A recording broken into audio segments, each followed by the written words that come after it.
Hello and welcome to CTV News Across Canada for Wednesday, March the 26th. We've got top local stories from coast to coast, stories that affect you and our country. Thanks for joining us. Stellar heliskiing offers backcountry enthusiasts access to the pristine, untouched slopes near Caslow. But on Monday, tragedy struck as two groups waited for the helicopter to pick them up. As the pilot neared the location, they observed the avalanche starting and was able to sound an alarm. One of those two groups was able to run out of the way to safety, while four heli skiers were caught in the avalanche. Because it was an organized ski group with guides, they were able to obviously do a very effective job of locating the subjects who were buried and unburying them, essentially. At that point on the radio, I had got the message that there was only one who was showing signs of life and the other three were not. One of the victims is 44-year-old Jeff Keenan. He was a snowboarder and filmmaker from Whistler and father of a 2-year-old son. Alex Pashley also died. He was a 45-year-old snowboarder and photographer from Idaho. The third victim is the 53-year-old heliskiing guide from Caslow, who the company isn't naming, but friends on social media have identified as owner Jason Rempel. We obviously are crushed by what's happened for the Stellar family, for the community of Caslow. For this to happen is a tragedy. Caslow is smaller than a Vancouver city block in terms of the number of people. So we all know each other. And it's very, very challenging for a community who has lost a friend who was guiding that day, somebody that many people have skied with perhaps, or know intimately. So yes, it's a very rough time for the community after this, and a very sad event. The sole survivor, a 40-year-old man from Nelson, remains in critical condition. RCMP believe there could have been more deaths if the helicopter pilot didn't sound the avalanche alarm. It's one of the first times I've seen that happen, where someone was able to observe and then warn those on the ground. And I honestly, I think if that didn't happen, we would have been looking at an even more tragic event. The deaths are the first fatalities for Stellar heliskiing, which was founded in 2005. We have very robust safety protocols and procedures for all our guests that go into the field that we are very, very stringent in adhering to. It appears the heliskiers didn't trigger the slide. They were simply in the wrong place at the wrong time. Shannon Patterson, CTV News. WestJet says its in-flight Wi-Fi will soon deliver enough bandwidth to stream content in the sky as fast as on the ground. But some travelers say the new Starlink service should stay grounded. I would agree 100% that we should cut ties with anything to do with Elon Musk. WestJet announced last summer it was partnering with TELUS to provide access to in-flight Wi-Fi through Starlink, but only recently started rolling it out. In a statement Tuesday, the Calgary-based company says guests value in-flight activity, and it selected the vendor that offers the best guest experience.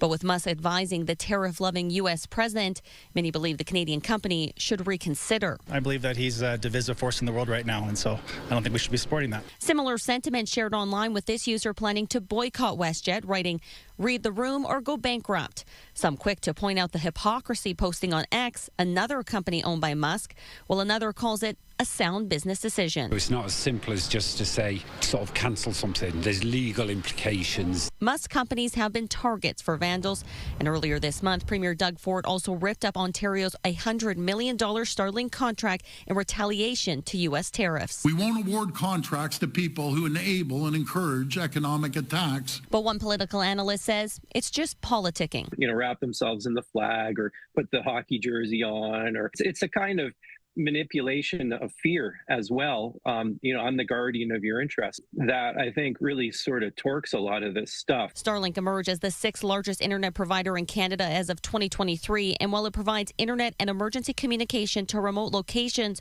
one expert says Canada is relying too much on a foreign entity. Sort of like water and hydro, it's a critical infrastructure for Canada. I would advocate that we look to our own solutions and look for solutions that we have more control over and protect our sovereignty.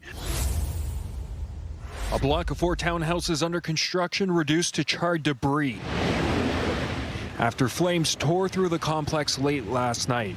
Russell Rosos lives directly behind the construction site. I started hearing some loud booms that were explosions, I guess from propane tanks, because they're distributed around the whole area. He was alerted by a neighbor knocking on his door around 11 last night as the blaze broke out at the townhouse complex near Old Kennedy Road and Elder Grove Drive. I opened the blinds and came to see the giant flames engulfing the property. The fire was so intense by the time crews arrived, it wasn't safe to enter the burning townhomes. We lost the original block of 4 townhouses. We were able to protect 6 units still under construction on the north side and as many as 12 units on the west side. All of the townhomes were unoccupied and there were no injuries reported. There is also some damage to neighboring townhomes that are also under construction. We believe this fire may have been fed by some construction propane cylinders, and that's what was reported to us from our first-in crews. And you can see with what's left of this structure, it may be difficult to determine what caused this fire. Markham's fire chief says strong wind gusts carried the flames across the street, damaging hydro poles and lines, leaving more than 900 homes and businesses in the area without electricity for several hours. There was a bunch of smoke, definitely, and there was like a couple houses here, right? And so we were just worried these houses would catch fire as well. There's like houses behind over there, and so it was really huge. The spreading flames even threatened a church directly across the street, though crews were able to get it under control. We limited the exposure damage to the church just to some flame impingement on the roof. The wind was blowing hard enough to travel right across a good block over, and luckily it didn't hit the residential areas, or that could have been very disastrous. The fire chief estimates damage to the townhomes to be in excess of $5 million. Investigators with the Office of the Fire Marshal spent the day assessing the scene but won't be launching an investigation. That's because the lead investigator says due to the severity of the damage, determining the cause and origin will likely be impossible.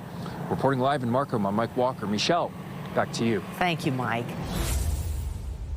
In his 7th budget as finance minister, Éric Girard admits this was his most complex.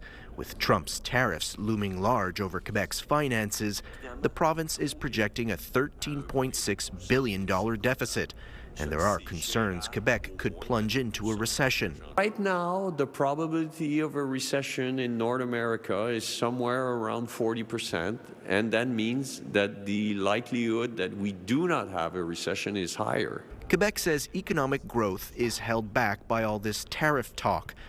To help businesses diversify and adapt to U.S. tariffs, the government will invest $5.4 billion to stimulate wealth.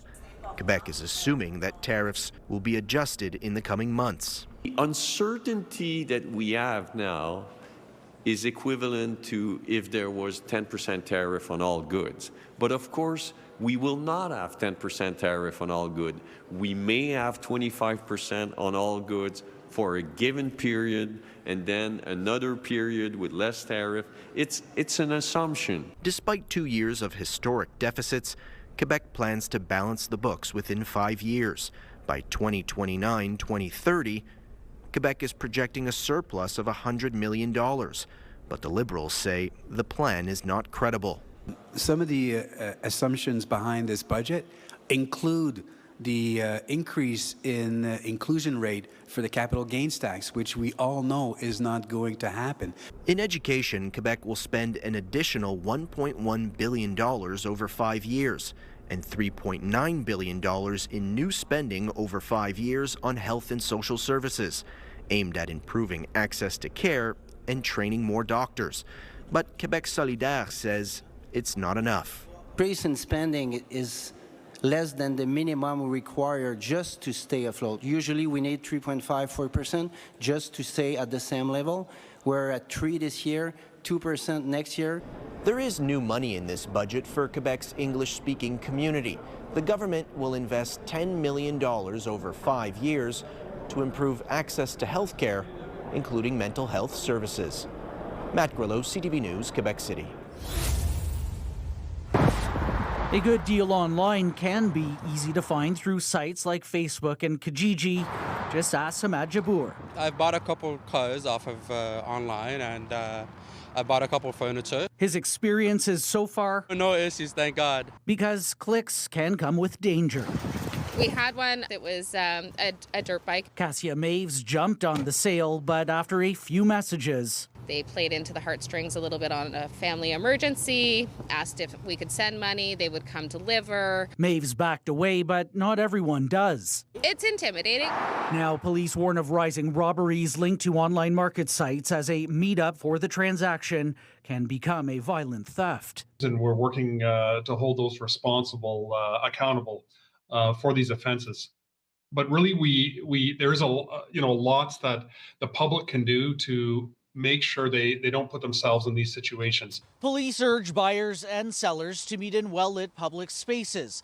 And for added safety, consider using one of the 3 safe trade zones across the city. Located at police stations in Orleans, downtown, and Canada, parking spaces are marked in blue with cameras always recording. Avoid using your home address, do not agree to a last-minute location change, and be cyber savvy. I have to make sure that it's a legit owner and it's a legit person. You can actually look at the history of the seller. And never pay up front. Tech experts say in many cases, victimization begins online, and criminals have the advantage. They'll also ask for personal information or banking information. That is also a clear tell. If I'm buying something used on Marketplace, I don't have to hand over personal or financial information to anybody. And if the price seems too good to be true, it probably is. It's one of those things that you just have to, but listen to your gut. It's usually right. Good advice. And police also know when it comes to electronic purchases, buyers should ask for the serial numbers or the device's IEMI number to ensure it has not been reported as stolen property. And if you do encounter suspicious activity or a scam, report it to police immediately. Patricia. All right, CTV's Tyler Fleming live for us tonight. Thank you. It's a silly country that makes maple syrup hockey and annoying prime ministers. That's the man Alberta's Premier will share a stage with Thursday. Popular right-wing podcaster Ben Shapiro will host Danielle Smith at a fundraiser for pro-America organization PragerU. We can annex it and then just call it an airline territory or something. Like Puerto Rico, but of the North. Comments like those has critics calling on Smith to cancel. It's remarkably careless and it's remarkably dumb. Alberta's NDP leader repeated calls today for Smith to cancel the event, saying it's a waste of taxpayer dollars. You're using taxpayer money to raise funds for a right-wing extremist organization in the U.S. when you've already asked Americans to interfere in the federal election, during the federal election. The trip comes as Alberta's Premier faces backlash for recent comments she made to right-wing U.S. news outlet Breitbart, claiming the U.S. tariff war was hurting the federal Conservatives' chances at taking power in Canada, with Smith suggesting, let's just put things on pause so we can get through an election. We were encouraged by federal officials, by other premiers across all political parties to use our contacts and network to do everything possible to stop tariffs. I have done that. Smith is defending her upcoming trip as necessary to advocate to U.S. influencers against the tariffs, an approach she insists is working. Are they for real? Did they really think that Justin Trudeau was the one out there advocating on behalf of the energy industry in the United States? A plan backed by her party. I expect the Premier, as an Albertan, to be everywhere at any time that she gets a chance to sell this province. That's an important message for Americans to hear about the impacts that potential tariffs would have. Some political pundits say backing out now would pose a greater risk. Would be seen again as sort of giving in to certain pressures, and I think that she has to be aware and is always constantly aware of what happened to her predecessor. Smith is expected to travel to Florida Thursday morning. The cost of the trip is unknown. Government officials have to post their expenses every 2 months. Shailan Skalski, CTV News, Edmonton. With a wave out the window, Pat Fletcher crossed the Canadian border, his dream in tow, tariff-free. It's, well, surreal, eh? The dream, his 1968 Dodge Charger RT. I just can't wait to get cleaning and polishing that thing and getting out on the street, go for a ride. Just last week, Fletcher's dream was looking more like a nightmare. He bought this car down in Texas earlier this month, but when he tried bringing it home the first time, he was handed a $46,000 bill in tariffs and taxes, forcing him to leave his car behind. It didn't sound right to us from the start. When Sarah Abbott with Border Brokers heard about Fletcher's story, she knew something wasn't right. There was definitely some mistakes made. The Canadian Border Services Agency previously told CTV News a 68 Charger may be subject to a 25% surtax under this tariff item, which includes vehicles manufactured more than 25 years ago. But Abbott says this would only be the case if vehicles in general were subject to Canadian tariffs, and right now,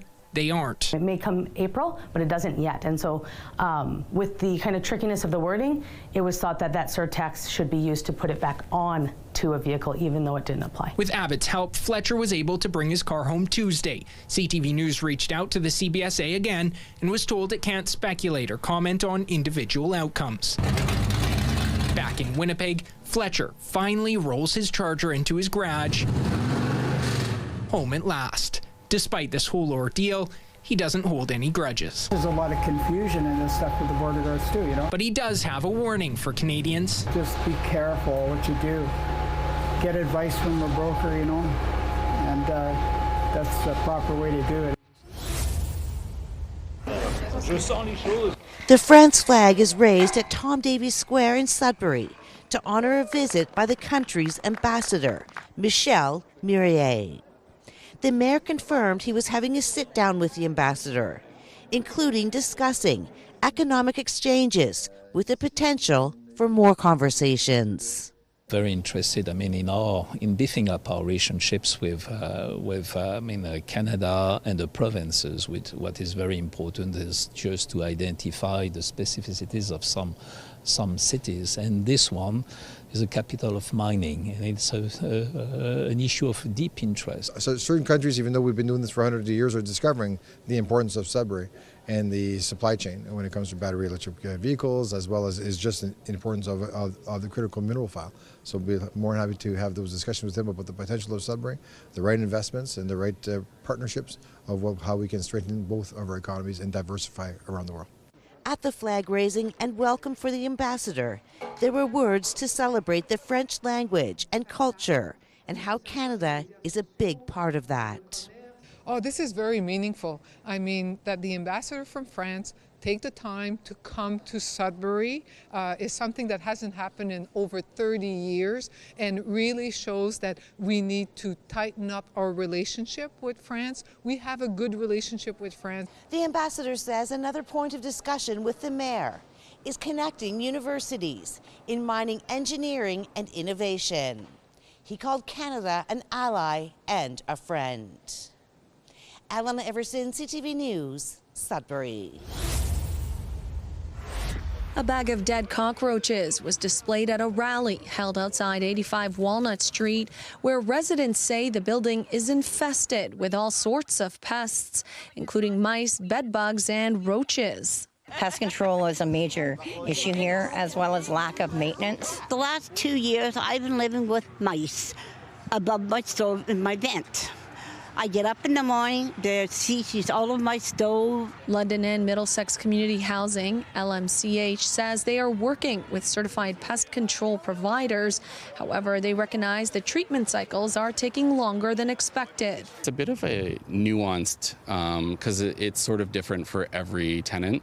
Sometimes it requires different prep levels, but for the most part, we can do minimal prep with safer products to get the tenant back in their unit faster. Fight, fight, fight.